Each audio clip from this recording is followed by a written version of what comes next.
Hello dear students, तो आइए gravitation के लास्ट ईयर्स के क्वेश्चंस कर लेते हैं। देखिए सबसे पहले हमारे पास 2017 नीट का क्वेश्चन है।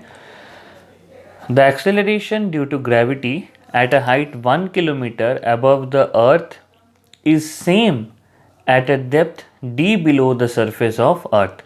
तो हाइट 1 किलोमीटर में जो एक्सेलरेशन ड्यू टू ग्रेविटी है वो डेप्थ d पर भी सेम है, तो हमें d की वैल्यू निकालनी है। देखिए बच्चों, मैंने आपको ये चीज़ सिखाया हुआ है कि यहाँ पे अगर अपन हाइट के लिए करें तो डेल्टा जी बाई जी बराबर है -2h अपॉन में आर। और ये अपन इसलिए इस्तेमाल कर रहे हैं क्योंकि हाइट बहुत कम है 1 किलोमीटर। और यही चीज़ मैंने आपको सिखाया हुआ है, डेल्टा जी बाई जी बराबर -d बाई आर। तो ये दोनों सेम है क्योंकि देखो ग्रेविटी सेम बोली हुई है, एक्सेलरेशन ड्यू टू ग्रेविटी।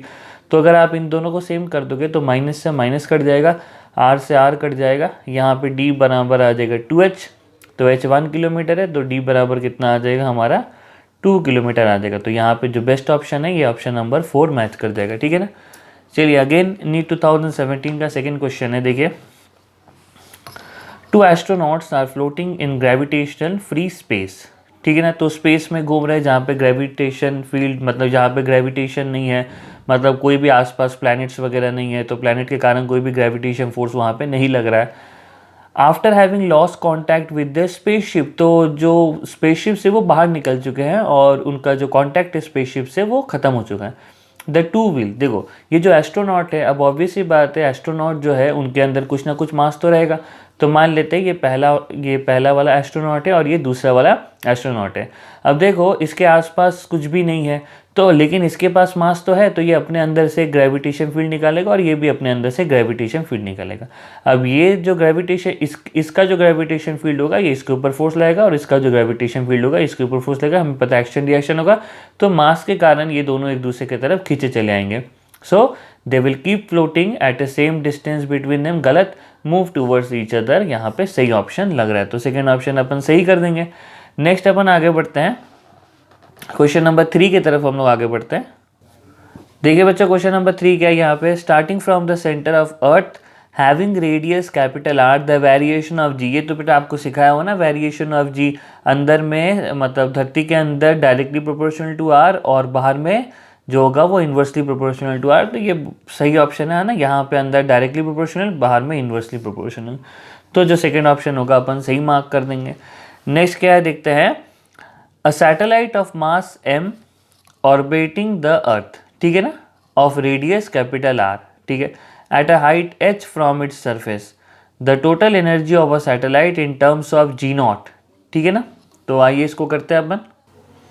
तो हमें यहाँ पे क्या निकालना है, टोटल एनर्जी निकालनी है, ठीक है ना। और जी नॉट क्या है, acceleration due to gravity at the surface of earth.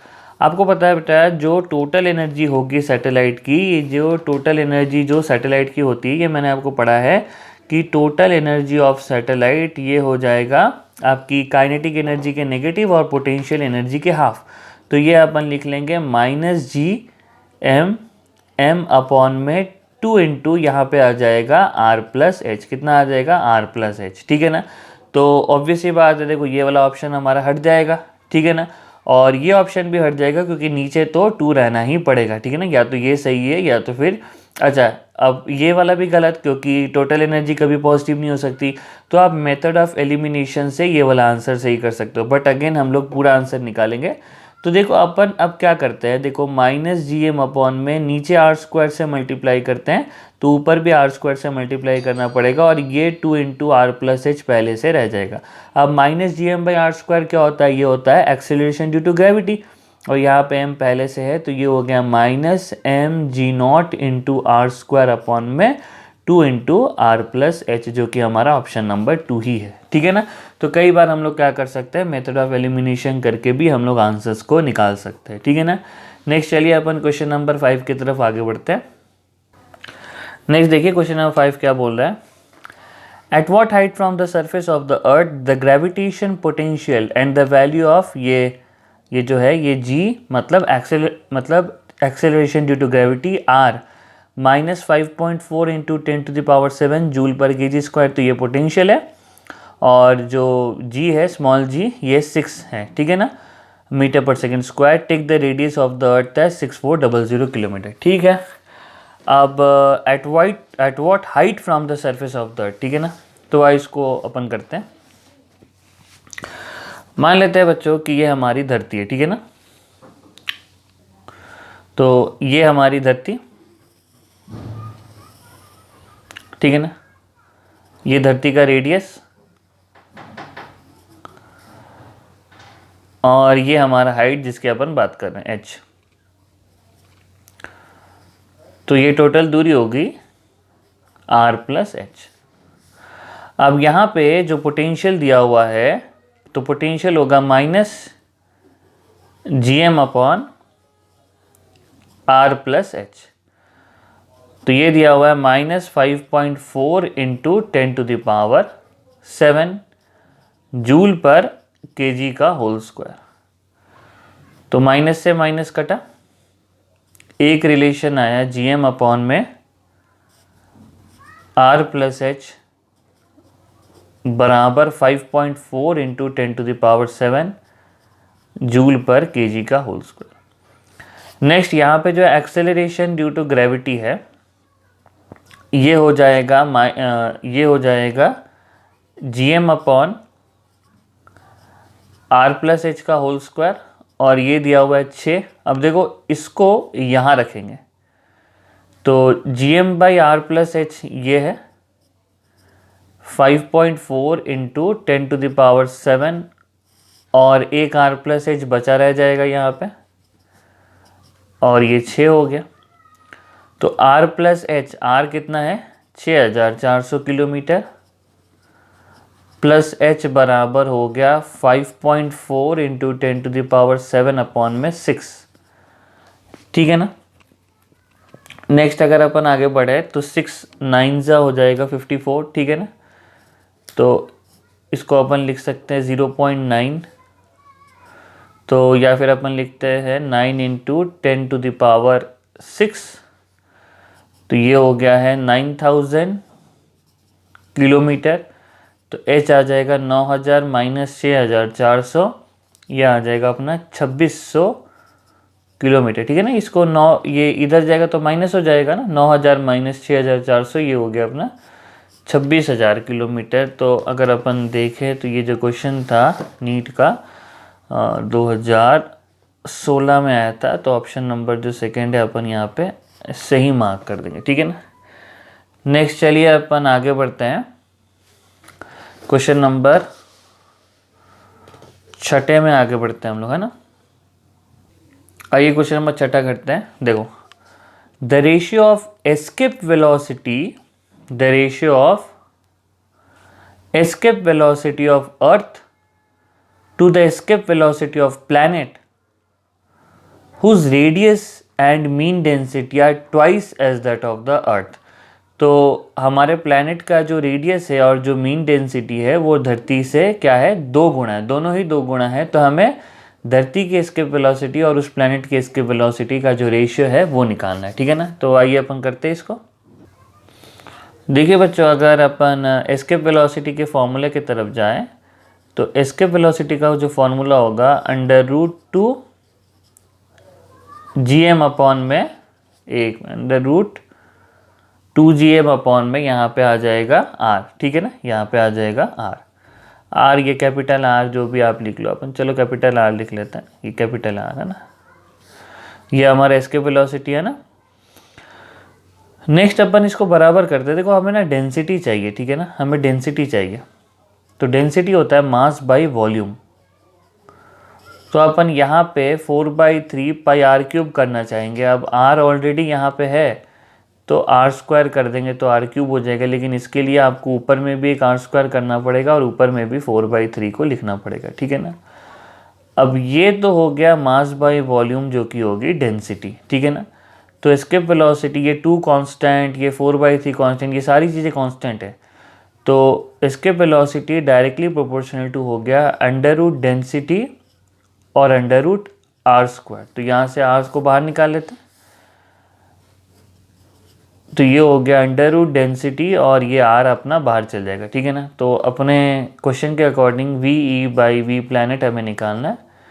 तो धरती की डेंसिटी रो ले लेते हैं, धरती का रेडियस r ले लेते हैं, प्लैनेट की जो डेंसिटी थी ना वो 2 टाइम्स थी और रेडियस भी 2 टाइम्स था, तो ये सब कुछ कट जाएगा, बस 1 बाई यहाँ पे 2√2 बचा रह जाएगा, ठीक है ना। तो 6 का जो सही आंसर है वो अपन यहाँ पे 1/2√2 मार्क कर देंगे, ठीक है ना। इजी क्वेश्चन था, ज़्यादा डिफिकल्ट ऐसा तो है नहीं। नेक्स्ट है क्वेश्चन नंबर 7 2015, ठीक है ना।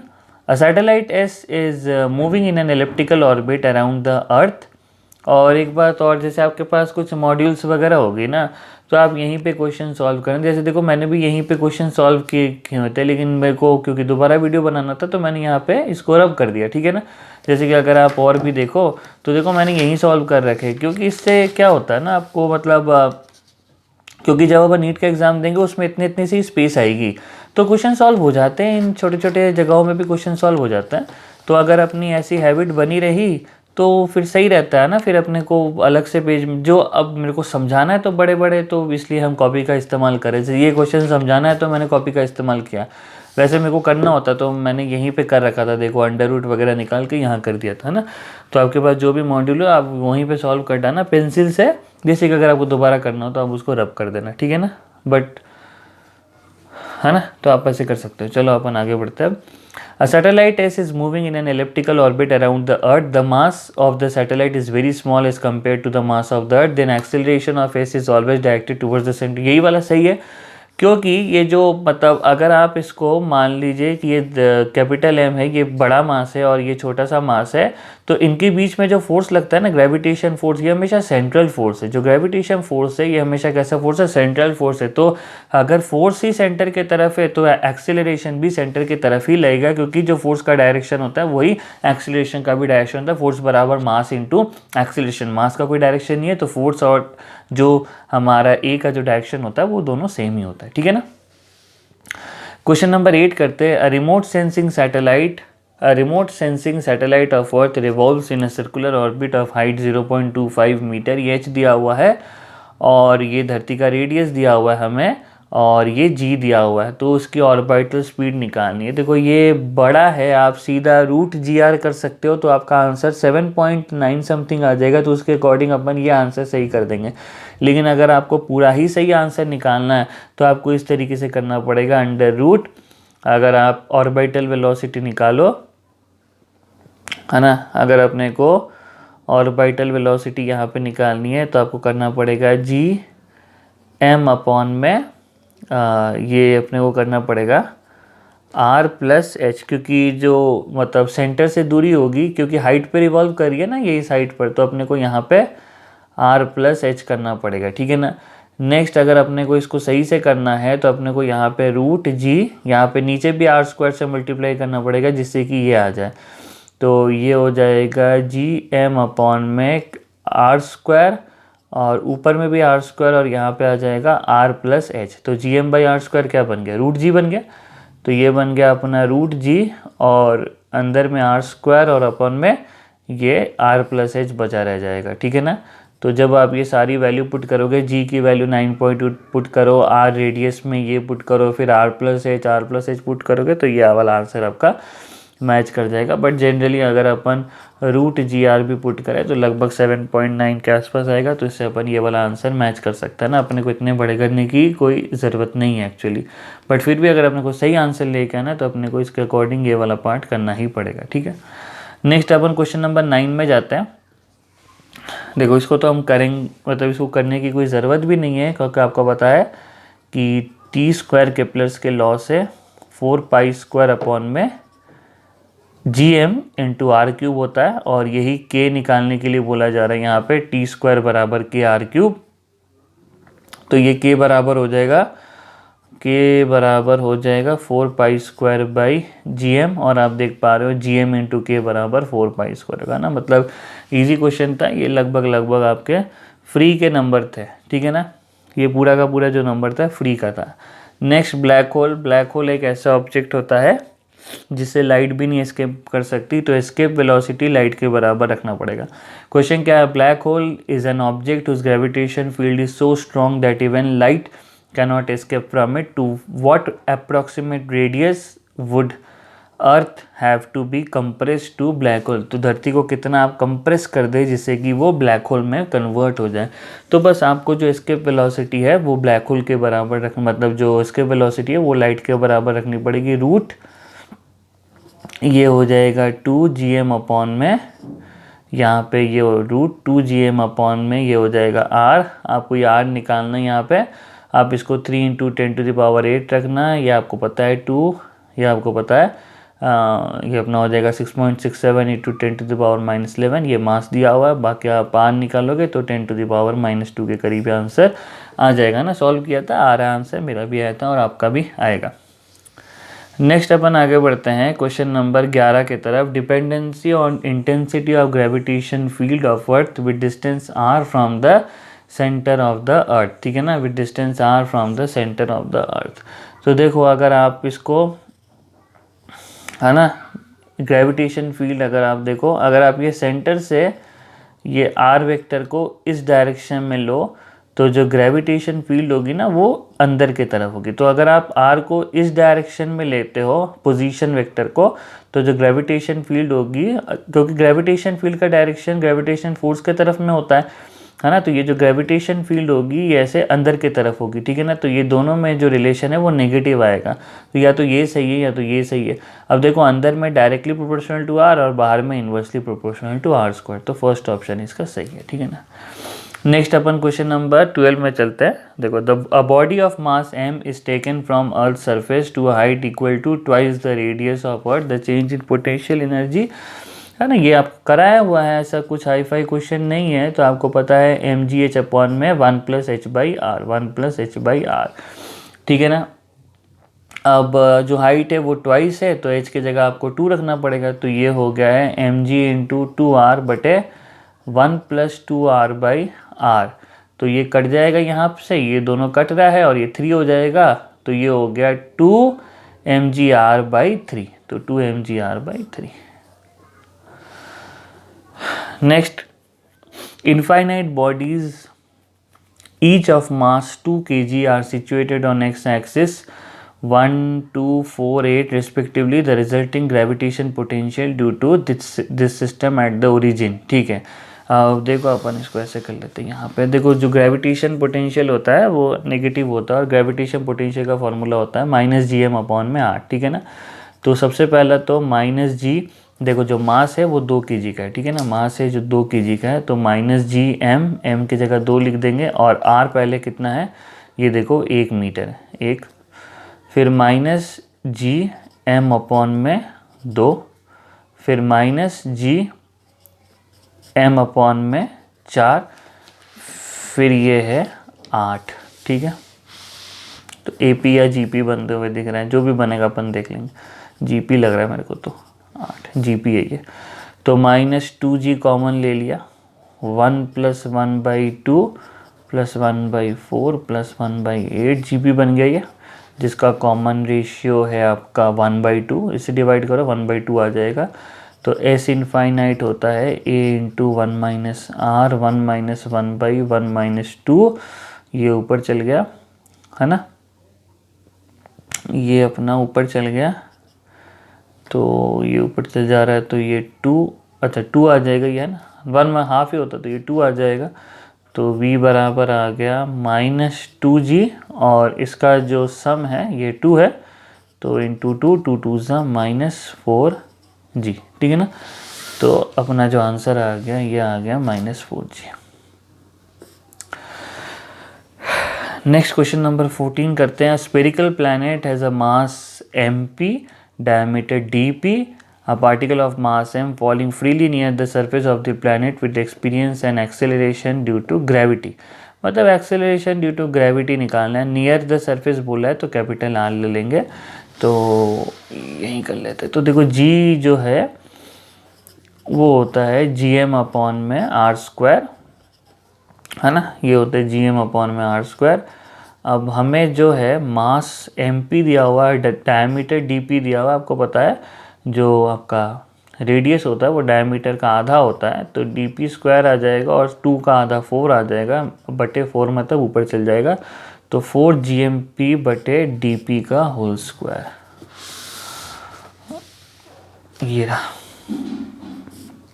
आ जाते, इजी क्वेश्चंस होते हैं नीट में, ऐसे बहुत ज़्यादा डिफिकल्ट तो आते नहीं है। चलो देखो क्वेश्चन नंबर 15 है ना, आज वाला क्वेश्चन 15 तक आज करते हैं, फिर अपन नेक्स्ट एक्सरसाइज में इसके जितने भी होंगे क्वेश्चन नंबर ये लगभग 30 तक है, तो आज 15 करते हैं, नेक्स्ट एक्सरसाइज नेक्स्ट वीडियो में अपन और 15 कर लेंगे है। देखो, geostationary satellite orbiting the earth at a height 5 R above the surface of the earth, ठीक है ना, above the surface of the earth. आप हमेशा याद रखना कि above the surface of the earth बोला है, ठीक है ना, तो सरफेस से ये जो ऊंचाई है ये 2r 5r है, तो जो सेंटर से होगी ये होगी 6r, है ना। फार्मूला में हमेशा सेंटर से रखना पड़ता है, ठीक है ना। अगर आप यहाँ पे देखो तो यहाँ पे height above the surface of अर्थ बोला, ठीक है ना, r being the radius, the time period of another satellite in hours at a height 2r from the surface of earth। तो दूसरे का जो हाइट है अर्थ के सरफेस से 2r है, तो सेंटर से अपन 3r लेंगे, ठीक है ना। और ये जो सैटेलाइट है ये आपका जियो स्टेशनरी सैटेलाइट है, ठीक है ना। तो देखो, जियो स्टेशनरी सैटेलाइट का जो टाइम पीरियड होता है वो 24 घंटे होता है, और जो टाइम पीरियड होता है ना, यहाँ पे जो टाइम पीरियड होता है वो directly proportional to t² directly proportional to r³ होता है। तो हमारे सैटेलाइट का मान लीजिए टाइम पीरियड t है, और धरती का टाइम पीरियड है जियो स्टेशनरी का 24 का होल स्क्वायर, है ना, टाइम पीरियड आपको पता 24 घंटे होते हैं। r³ अगर अपन करें तो हमारे तो जो रेडियस था, हमारा जो सरफेस से जो सैटेलाइट का हाइट था वो 2r था, तो सेंटर से अपन 3r ले लेंगे। बस ये वाली पॉइंट इंपॉर्टेंट है यहाँ पे, तो ये 3r का होल क्यूब, और बाकी आपने देखा है कि 1 मिनट है ना, बाकी आपने देखा है कि यहाँ पे जो है वो सरफेस से 5r था, तो सेंटर से 6r लेना पड़ेगा ना, 6r का होल क्यूब, ठीक है ना। तो ये t² बराबर यहाँ पे 24 का होल स्क्वायर, और बाकी ये अपना हो जाएगा 1/2 का होल क्यूब, तो 1/2 1/2 1/2, तो t² निकालते हैं यहाँ पे, तो t बराबर आ जाएगा 24, है ना, तो 2 बार 24 है तो सिर्फ 24 आएगा, 2 बार 1/2 है तो सिर्फ 1/2 आएगा, और यहाँ पे हमारा ये 1/2 है ना, तो स्क्वायर का रूट कर मतलब रूट करेंगे तो ये 1/√2 हो जाएगा, ठीक है ना। अब अगर ये अपन काटते हैं तो ये कटेगा 12 2 ज़ा 24, तो 12/√2, ठीक है ना, 12/√2, तो 12/√2 का अपन लिख सकते हैं 6 × 2/√2, तो 2/√2 होता है √2, तो ये हो गया 6√2, और आवर में लेंगे अपन इसको, ठीक है ना। तो इसका आंसर हो जाएगा 6√2, और ये जो है ऑप्शन नंबर 1 यहाँ पे 6√2 है ना। तो ये हमारे 15 क्वेश्चंस हो गए प्रीवियस ईयर्स के ग्रेविटेशन के, बाकी 15 क्वेश्चंस अपन नेक्स्ट क्लास में कर लेंगे। तो तब तक पढ़ते रहिए, and God bless you all.